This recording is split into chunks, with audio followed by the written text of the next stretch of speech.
Hey everybody, Ethan here from WordTech, back with another video, and this is going to be another homelabby, like server-oriented one. So anybody that's been following for a while probably knows that I did a GPU upgrade in one of my XCP-ng hypervisor hosts in another video. You can check that out on the channel if you're interested in it. But spoiler alert to that is it did not go as planned. I got everything done for the video, did quite a bit of filming around it, blah, blah, blah. Anyway, it turns out that I thought I was putting a second 1080 Ti in a system that already had a 1080 Ti, and it was actually a GTX 970. I was just tired that day and not paying attention, and they're both Founders Editions, so they look very, very, very similar, right? So I found out after installing it that it was actually a GTX 970, and the whole point of that is doing GPU pass-through so I can run some local LLMs, because fuck paying subscriptions, fuck this you'll own nothing and be happy stuff. So I run some AI locally here, and believe it or not, the 1080 Ti, because it has 11 gigs of VRAM, is still actually decent for some small models. And some of those are going to be like really small quantized models. The other stuff are going to be like, you know, basic embedding models and stuff like that. And one of the things I do, for example, is I run Keep, which is a bookmark manager, and I run it some models on that allow me to like get tags, get semantic search indexing, a few other things like that. The 1080 Ti is plenty for that. It's got enough VRAM to run those tiny models, and it's got enough horsepower that it's not like, you know, it's slow, but it's like, who cares if I throw a bookmark in there and it takes 10 minutes for it to, you know, get what it needs to on there. Now, it's quicker than that. There's a little more context around that, and that actually touches on why you see this card here. So that server still only has a 1 gigabit NIC, and the problem with that is I have my models, which I'm running Ollama in this case. There's VLM and other ways you can run them, but in this instance I'm running Ollama, and the problem is I keep my models stored on a NAS because I don't want to be storing them on the virtual machine, because I back up my virtual machines, and the virtual machine will end up being enormous if you host all of the models on there, and then those backups get enormous. It takes longer to restore, it's longer to migrate it, all kinds of stuff like that. But of course the problem that's introduced by that is I have to be reliant on the network performance to pull those models over. And even though in most cases those models are, you know, sub 5 gigabytes, and even like a few of them are like 8 gigabytes, something like that. I think I have one that's 10 gigs that does still run if the context window is small enough. But anyway, pulling those over 1 gig takes a while. And so like one of the things I had to do with Keep was adjust it so that it would wait longer for the model to pull in before it cancels it, assuming that something is wrong. And I had to set that to like 5 minutes. It's like default set to like a minute or whatever, because these models were taking a while to pull off of the NAS and then actually load into VRAM and start functioning. So what I'm deciding to do is I'm going to take that back apart. I'm going to pull the 970 out of it, because at this point it is literally just sitting there wasting like 50 or 100 watts of idle power all the time. I can't remember. I haven't checked what its actual wattage pull is, but you know, it's not going to be like as low wattage as you would have on like a Windows machine. Anyway, so I need to pull that out of there because it's literally wasting money and doing nothing. A 970 is useless today for almost anything, unfortunately. And then I'm going to be replacing it with this dual 10 gigabit X520 card that has 2 SFP Plus ports, and then I've got direct attached copper cables to go into my 10 gigabit switch. So that's what this video is going to be. So I'm going to pull it apart. I'm going to clean it out again, because this is a dusty environment, unfortunately, and I will be moving all of this actually to the garage and having a much cleaner environment for the server rack in the near future, like a couple of months from now. But for now, there's a lot of dust in here. This is a carpeted space. It's a basement, so it gets pretty dusty. So I'm probably going to need to blow it out again, and I don't know. We'll see if I get all that on video or not. But then after that, just put it back together, and hopefully it solves the problem, so to speak, of waiting forever for these models to load. It'll also just make it faster to back that server up. It'll make it faster to migrate VMs, because my other 2 XCP-ng hosts are also 10 gig, and my NAS is 10 gig, and my desktop is 10 gig. So basically completing the 10 gig all-around lab update thing, which will be nice too, because having any VMs on there that need to do like downloads and stuff, like I have an 8 gigabit fiber optic connection here, yes, 8 gig, and it's you know, I can't take advantage of that on anything that's stuck at 1 gig, of course. So this is kind of getting everything up to 10 gig. I have some plans in the future for potentially 50 or 200 gig. We're also going to be playing around with some InfiniBand, like some old Mellanox InfiniBand switches, so I'm going to have some videos coming on that at some point, but I've got a lot of things lined up, and it just matters on how much time I have.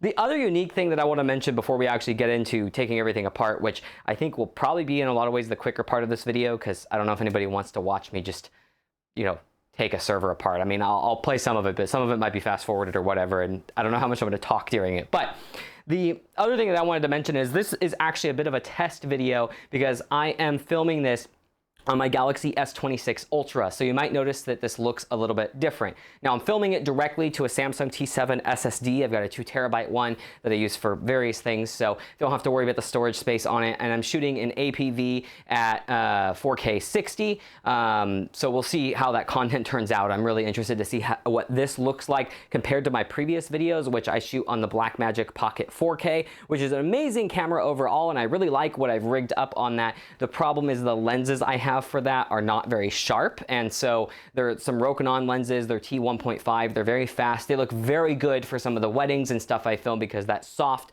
look is nice, but it's already a fairly soft, you know, cinematic camera.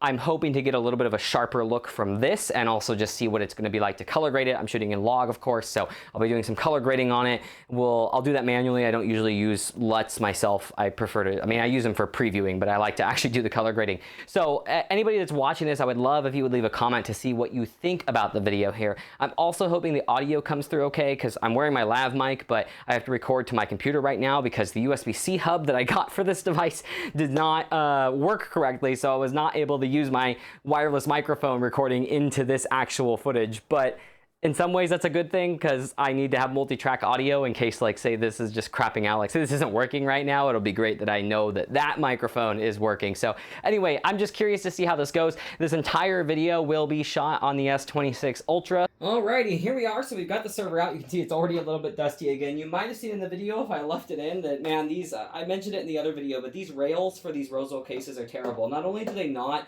actually align properly with the like the U mounts inside the rack, right? The units there. So they have an issue with that where this is actually, you can see the top of it is scraped. Like that's not dust, that is scraped on the server above because these don't align appropriately, which is just like insanity to me. The other thing though is they are incredibly greasy, and like anybody that's worked around servers and server rails before knows that they're greasy. Like that's a normal thing, but this is like to a whole new level. Like I don't understand why it's as greasy as it is. Like it's really bad, but whatever. Anyway, like I had to actually go scrub my hands down because I don't want to be touching anything, let alone my phone, with greasy hands. So anyway, we got this taken apart here.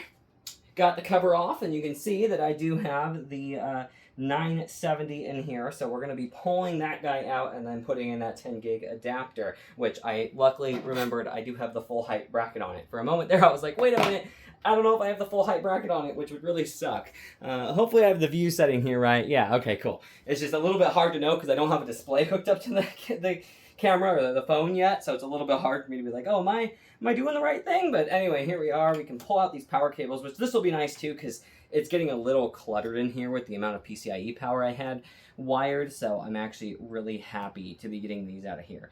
That is, you know, assuming I can actually pull these out. There we go. And that's why that bag was sitting there on the table when you guys saw the beginning of the video here. All right. This Noctua screwdriver is amazing, man, by the way. I'm so glad I bought this thing. Just everything that they make is good. So anyway, it feels good to use it. It's better than the iFixit kit. You know, obviously it's just one bit, you know, or one size Phillips head, but still, I love it. All right, GPU removed, and it says 970 on it. Gotta love that.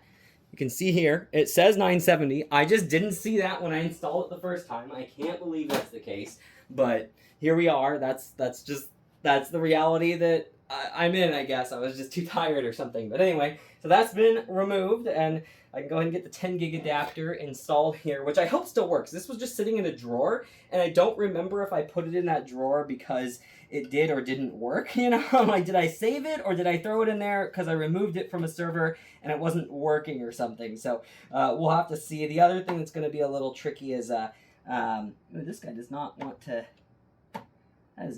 stay in there. I actually don't know that I can bolt this down.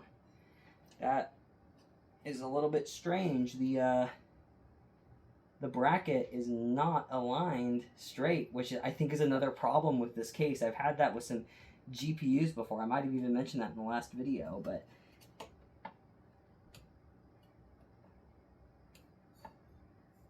I think that'll still stay in. So hopefully I don't put this entire thing back in because this is hard to get back in the rack.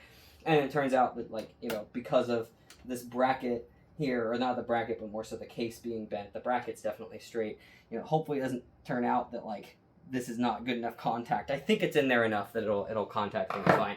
The other question is going to be, does the SFP direct attach copper that I have actually work with this adapter very well? Because it's another thing that I have not personally validated, because I don't have any SFP in my servers right now. It's all like network equipment. Everything else every server is RJ45 10 gigabit. So we'll just have to see how this goes. If this doesn't work out, I do have a 10 gig single port Aquantia NIC that I bought a while ago, so I can stick that in here if this doesn't work, and I know that will work. They're not the best, they're not the most reliable, but that's actually what I have in my most powerful XCP-ng host, and it works quite well, so it's pretty stable on that platform, luckily. Alright, so now for the final little part here, and we're going to see also how this looks compared to my previous video. I might even be cut off here, which is totally fine because I'm trying to get down there, but in the previous video, the filming I did of removing and re-racking this, the light was set up in a way where it was just too bright and I was blown out, and part of that was because it was very difficult to do the white balance, so we'll see if the auto white balance on the S26 Ultra here handles it better. But this is the worst part, and this is one of the things that I also don't like about these Roseville cases, is because things don't align very well and these hooks aren't very good on the rails themselves, it's very hard to get the rails aligned with the rail bearings here. So we're going to see how I do on this. Sometimes it takes a few tries. I am not a noob at this by any means. I've racked bigger and heavier servers than this in corporate environments on my own, but these ones are particularly painful to align. And then you can also see that I took the side of the server rack off here, and the reason for that is because since these don't align properly, I actually have to grab the shelf down here that the next server up is on. I have to try and lift that one side at a time and push that side of the server in order to get it to fit under that shelf. Now that shelf aligns to the U correctly. It's specifically an issue with these rails not aligning perfectly, which is just a nightmare. But anyway, here we go. We're gonna give it a shot. This guy's a little bit heavy, so we'll see how this goes. Got stuck on the table too, which is odd. All right. Oh, this can get pretty not fun pretty quick. Let's see here. I think I aligned them right that time. Wow. First try. Little greasy, but first try. So there we go. So now it's hitting the other part. Now it's scraping anyway, so again, that's how I know that the alignment is incorrect. It's not just the shelf maybe sticks a little bit below the U, although I'm pretty sure it doesn't. It scrapes even before it gets to the lower part of the shelf down there. But basically, I have to try to reach over here like this and lift this shelf up as best as I can, and then slide this guy in and try and get it underneath the shelf, which sometimes doesn't even work.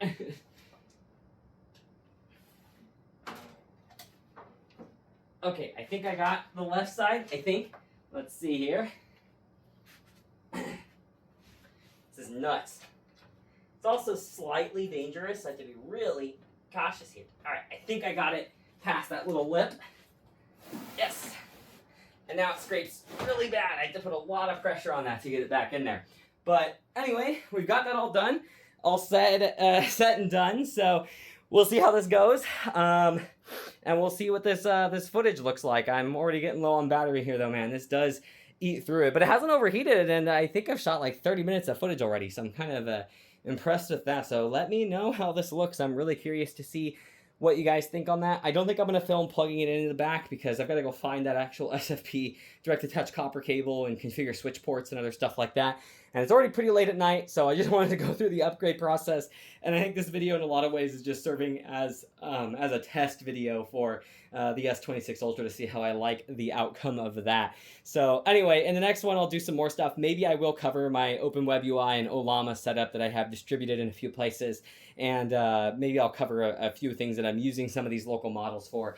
Other stuff like that. We'll see how that goes. But anyway, thank you everybody for watching. Sorry I'm not on the camera. It's not frozen or anything. I know it's not aligned appropriately for me to stand in front of it, so I was just leaving it here. A little lazy, but whatever. But thank you all for watching. Let me know what you think of the color grading and what you think of the video footage. I feel like it's going to at least be sharper, especially the little bit of B-roll that I shot on the actual X520 PCIe card. I'm curious to see what you guys think of that, because that was of course zoomed in. I wasn't just like super close to it, and so I want to see what the sharpness on that is like, because I don't have any zoom lenses for my Blackmagic camera, so it ends up being swapping lenses and or getting very, very close to the product, which can sometimes be very difficult, and I need a quicker process for putting some of these videos together. So we'll see how this goes. But thank you, everybody. This was fun to throw together on a Tuesday night. So talk to y'all later.